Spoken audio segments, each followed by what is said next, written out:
Hello and welcome to Autofocus.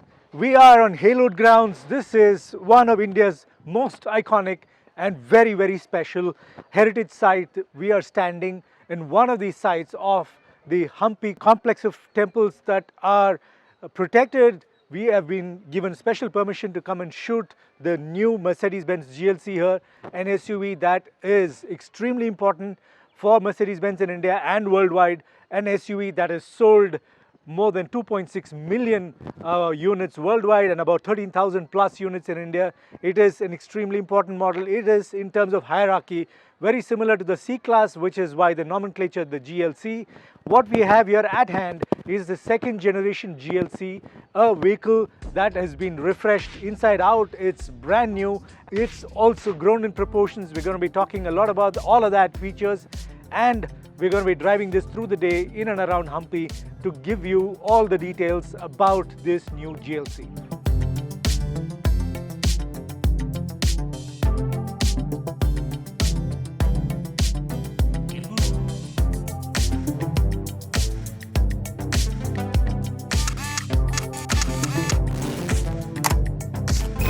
This GLC is the second generation GLC. It's grown in proportions. It's almost 6 centimeters or 60 millimeters longer overall, and the wheelbase has also gone up by about 15 millimeters. It's a little deceptive when you look at it from the front. It almost looks the same size as the outgoing GLC, but when you step to the side is when you realize that this is actually a bigger vehicle overall. Though if you really look at the numbers, it may not be very much. Still feel it, and you can discern the fact that it's grown in proportions when you stand to the side of the vehicle. Boot is also now larger. It's almost 70 liters larger than before. And if you do fold the rear seats, you almost get 1500 liters of space. That's a lot of boot space that you can then use for your weekend drives, for if you're going off-roading and you want to take a pitch tent or something like that. All of that can get right in to this new GLC. In terms of the trim variants that you will get, what you're getting is this premium avant-garde trim line, and that's what you will get for the petrol and the diesel versions. The avant-garde trim variant, of course, brings with it a lot of premium features.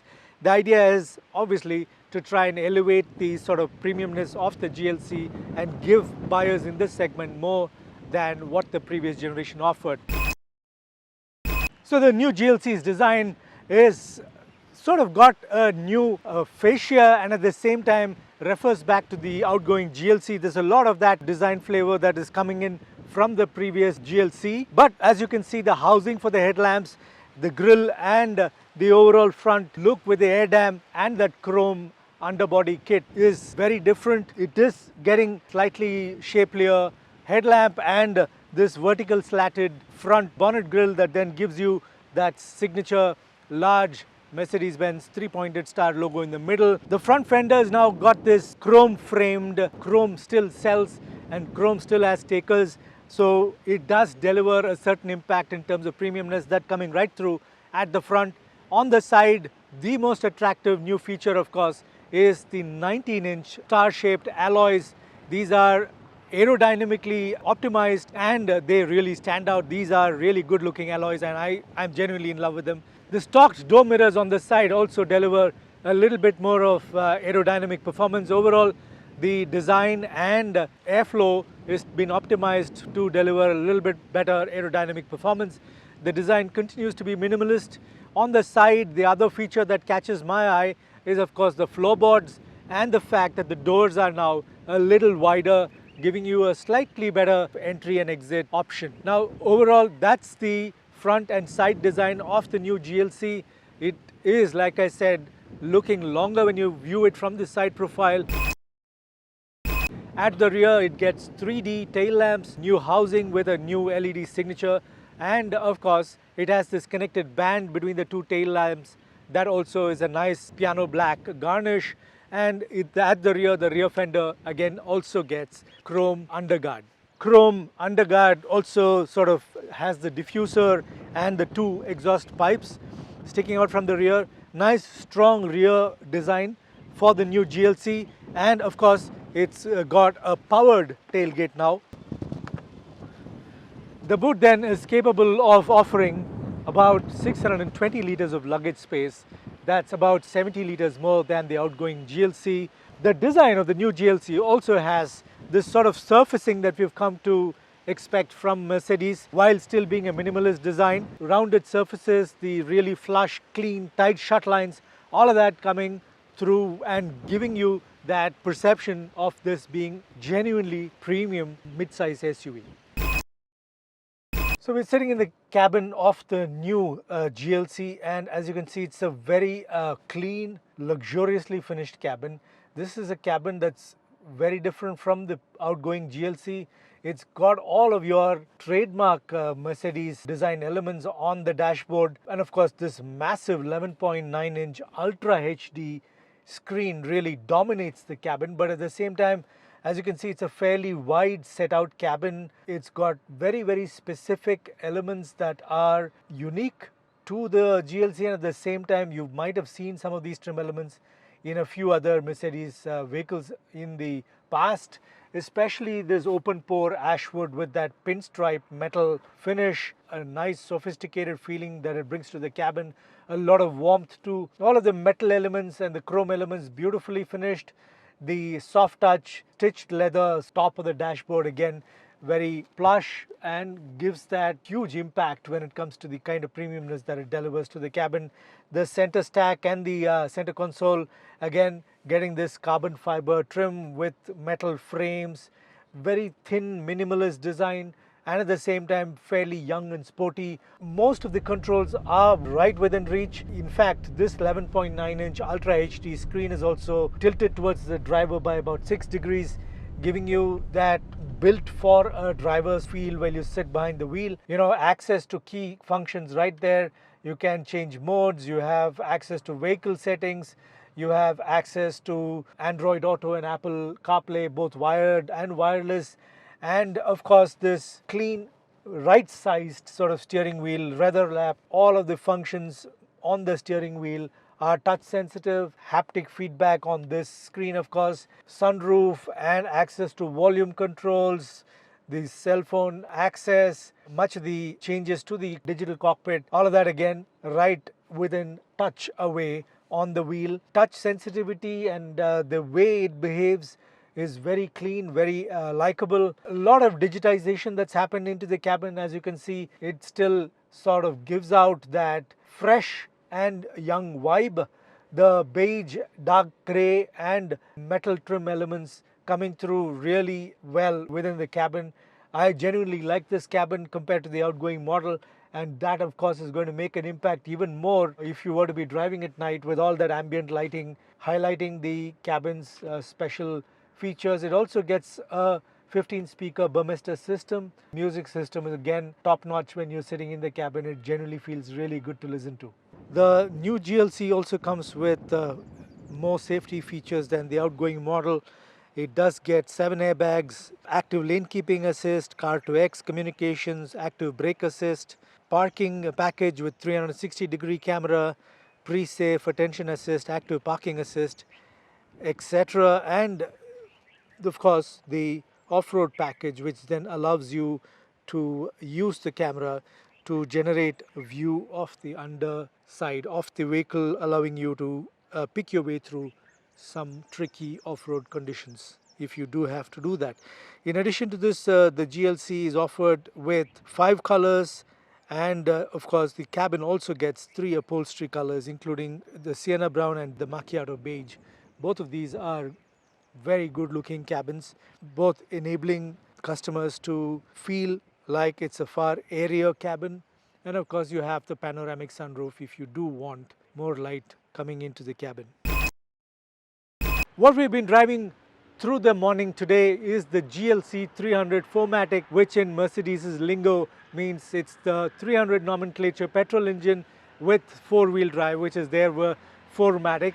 This engine is paired with Mercedes' 9G-tronic automatic gearbox. That gearbox then is a familiar gearbox. It's been, of course, retuned for the GLC. Now this powertrain is not just a standalone petrol powertrain. It does get the EQ Boost, which is basically a battery electric system that gives the GLC that bit of extra power and torque. Comes through in the form of the integrated starter generator, the ISG.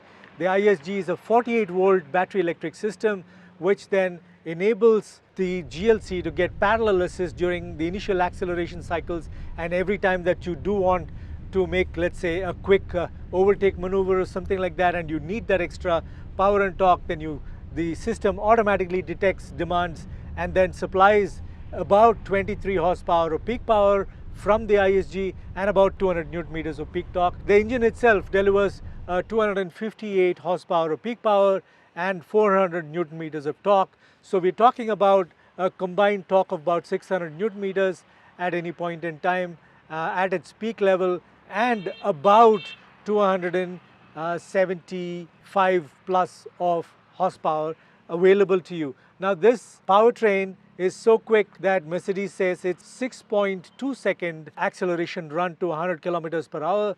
This engine now with the EQ boost also becomes more frugal and also helps lower emissions. Mercedes claims that the rated mileage now is about 14.72 kilometers to a liter, and that is a 15% increase in the total amount of fuel efficiency that this GLC is delivering. It also manages to lower emissions by 15% for this new GLC. Compared to the outgoing GLC, this is about 45 horsepower or more power being available under the bonnet, and that is significant given the buyer profile, the younger buyer profile for the GLC of today. Mercedes-Benz GLC is also offered with diesel engine. Thankfully, the diesel still exists, and it is the GLC 220D 4MATIC, which is Mercedes lingo for the 4-cylinder 2-liter 4-wheel drive GLC, and this has the 4-cylinder 1993cc diesel engine delivering a peak power output of 197 horsepower and 414 newton meters of torque. This engine is also offered with the ISG enabling the diesel 220D to get an EQ boost of the same 23 horsepower and 200 newton meters that the system delivers in the petrol engine variant also. The peak output is then almost 220 horsepower on demand, and peak torque available is about 640 newton meters. The ISG again enables the diesel engine to also deliver a 10% improvement in fuel efficiency, so it's capable of 19.47 kilometers per liter of mileage rated by ARAI, and the emissions, CO2 emissions, have also come down to 136 grams, which is a 10% reduction in this diesel engine. So that then rounds off the two engine options. This diesel engine is also offered with the same 9G-tronic automatic gearbox, and it is still powertrain that a lot of people would like to choose, definitely offering far more efficiency than the petrol. Even the rated mileage numbers are enough to go by, and of course diesel delivers a lot of low-end torque, which then can help people negotiate traffic even within the city. Now this is powertrain that was not offered to us during the test drive, so I have not had an opportunity to sit behind the wheel of the GLC 220D. The new GLC's ride quality is very similar to the outgoing model, and it is Mercedes-Benz itself that keeps reminding people that this is the C-Class of its SUVs, and that there again is an indicator of its overall ride quality being fairly comparable from the sedan C-Class. It is still overall in terms of performance and in terms of ride feel very similar to the outgoing GLC. Suspension and the tire combination contributing to the ride quality of the inside the cabin. It is a very quiet cabin. Overall, in terms of its turn-ins and in terms of its overall stability into corners and on straight lines, it feels similar, though there is certainly some amount of body roll that you do feel, especially in comfort setting. There is, of course, 3 other modes, driving modes to choose from: dynamic, eco, comfort and sport. There is also the option of 20mm increase in ride height if you were to go off-road. Only place where the ride was a little uncomfortable was multiple bad patches of road where the amount of contact patch from the tire sends up some of the feedback from the road onto the seat. Overall ride quality is still very settled, and it will feel very comfortable sitting inside the GLC, even on bad roads.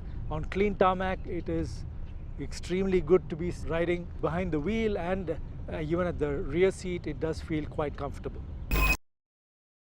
So that then is the brand new Mercedes-Benz GLC. The 2023 model gets an improvement across all the factors that you would be looking at as a buyer. It's got more power under the bonnet, with that ISG technology coming in, the 48-volt battery system delivering more power and more torque. And of course, it has got 4MATIC, and for both the petrol and diesel variants. It's a simplified trim variant strategy, with just the Avantgarde trim variant being available for both the petrol and the diesel. And it's genuinely better to sit inside the cabin. And of course, safety is another big factor that's gone in to make this new 2023 GLC even more interesting. It's got more safety kit. It's also got a lot of the off-roading engineering package. The off-road engineering package is particularly interesting. It is something that I truly enjoyed while driving this today, and it is big help if you're looking to take this GLC off the road.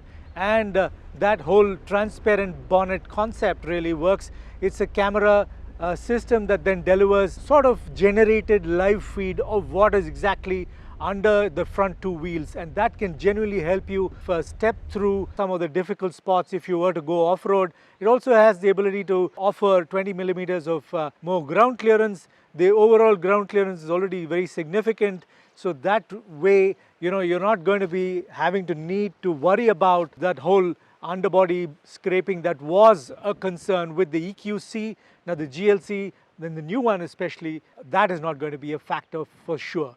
I expect prices to be ranging from about 62 lakhs to about 70 lakhs. Prices are yet to be announced at the point in time that we are driving this new GLC.